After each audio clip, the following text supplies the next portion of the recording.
On a normal weekday morning in southwest London, people were doing what people do best: commuting, checking phones, and pretending they enjoy it. Then the day became impossible to ignore. A body was found on a rooftop in Richmond. Not in an alley, not at a construction site, on a roof. At almost the same time, just a few miles away at Heathrow Airport, airport staff made another discovery.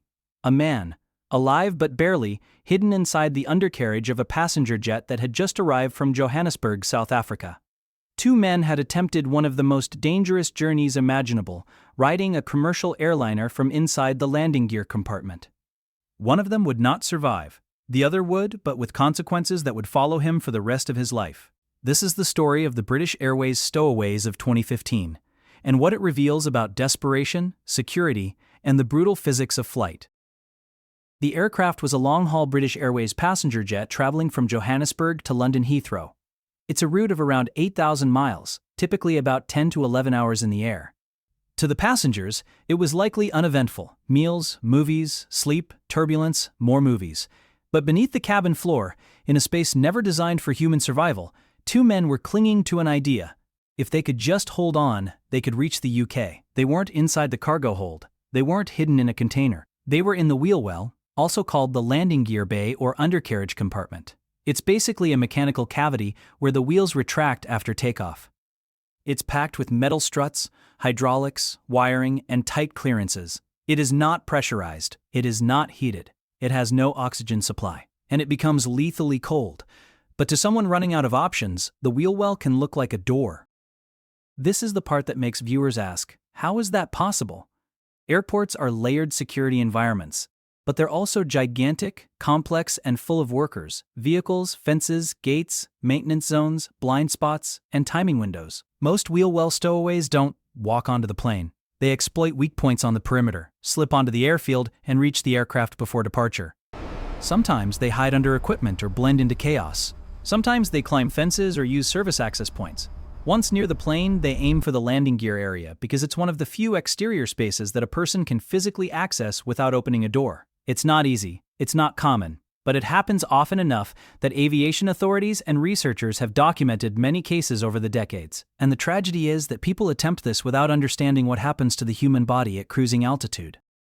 Let's talk about what the wheel well becomes after takeoff. Commercial jets cruise around 35,000 feet. Up there, the air is thin. The temperature outside can be around minus 50 degrees Celsius or colder. In the cabin, passengers are protected by pressurization and heating. In the wheel well, there's nothing like that. So, what happens to a human body? First, oxygen. At high altitude, the partial pressure of oxygen is too low to sustain consciousness. Without supplemental oxygen, a person can pass out in minutes. Second, temperature. Hypothermia hits hard and fast. Frostbite can occur. The body loses heat rapidly, especially in wind and extreme cold.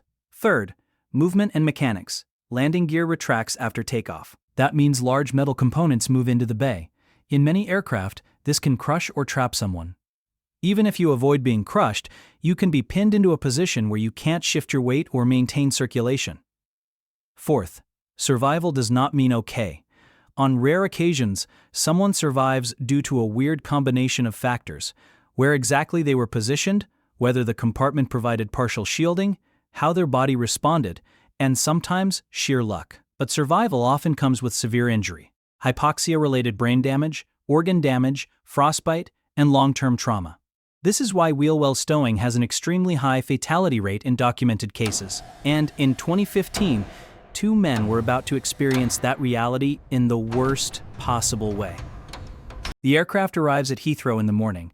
At around that time, airport staff notice something wrong in the landing gear area. A man is found there, unconscious and in critical condition. Emergency services are called. He is taken to hospital. And then, not long after, police are called to Richmond in southwest London, where a body is found on a rooftop. Authorities initially can't confirm the connection, but the possibility is immediate and horrifying. A person may have fallen from a plane during its approach or landing. Think about the sequence. As the plane descends, the landing gear deploys. Doors open, gear extends, airflow changes, and anything inside the bay that isn't secured by design can be exposed. If someone is unconscious, weakened, or positioned precariously, they can fall. It's not a cinematic drop from the clouds moment. It's brutal and fast. The public shock is instant because this isn't an accident on a runway. It's a tragedy arriving inside a city's morning routine. The survivor is initially unidentified publicly. Reports describe him as being in his mid-20s, found alive but critically injured. Years later, more details emerged through reporting and interviews. He was a South African man who had taken the name Themba at the time, and later used the name Justin publicly. He described the last moments before he lost consciousness. He and the other man believed they had made it. Then the lack of oxygen hit hard, and he passed out. That detail matters because it shows something important. People don't do this thinking, "I will probably die." They do it clinging to the idea that if they can just endure long enough, the plane will land and they'll walk away. But at altitude, you don't endure, you shut down. When the survivor woke up, he was no longer in the journey. He was in the aftermath. Reports describe life-changing injuries, the kind that don't end when you leave the hospital, the kind that reshape everything. And while his survival might sound like a miracle, it's the opposite of a success story. It's proof that the human body can sometimes remain technically alive through extreme trauma, while still paying an enormous price. The man who fell from the aircraft remained unidentified at first. No ID, no immediate answers, just a body and a question. Later reporting identified him as Carlito Vale, a Mozambican national. In some accounts he had lived in difficult conditions and had been chasing the same thing that drives so many dangerous migrations, the idea of a better life somewhere else. It's easy for audiences to reduce this to a headline: "Stowaway falls from plane." But that headline is a compression of human desperation. No one chooses a wheel well because it sounds fun. They choose it because it feels like the last door left. And the sick irony is that the thing they are chasing, a future, is exactly what the wheel well destroys. Wheel well stowaways aren't a new phenomenon, and they aren't limited to one country or one airline. Cases have appeared worldwide for decades. This doesn't happen because people don't know planes are dangerous. It happens because, for some people, the danger of staying feels worse than the danger of leaving. That doesn't justify the act. It explains it, and it forces a harder conversation about the systems around migration, poverty, and security without turning human suffering into entertainment. From an aviation perspective, each incident raises serious questions. How did someone reach the aircraft? Were there perimeter breaches? Were there security gaps at the airport of departure? Are fences and patrols adequate? Are there vulnerabilities around landing gear access areas during turnaround and servicing?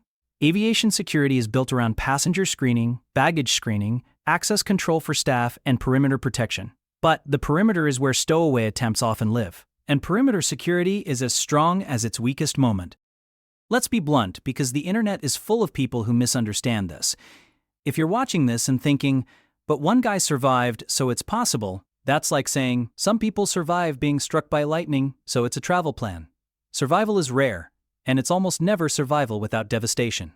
Even if someone lives through the flight itself, the injuries can be catastrophic. Hypoxic brain injury, frostbite, organ failure, physical trauma from retraction mechanisms or landing gear movement.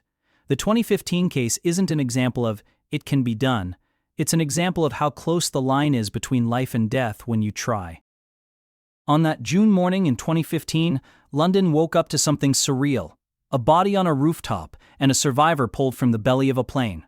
Two men tried to cross continents in a space designed for machinery, not breath. One paid with his life.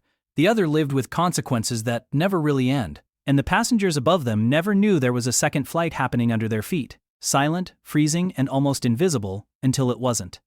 If there's one takeaway from this story, it's not shock value. It's clarity. The wheel well is not a hiding place. It's a coffin with a delay timer. And no destination is worth that.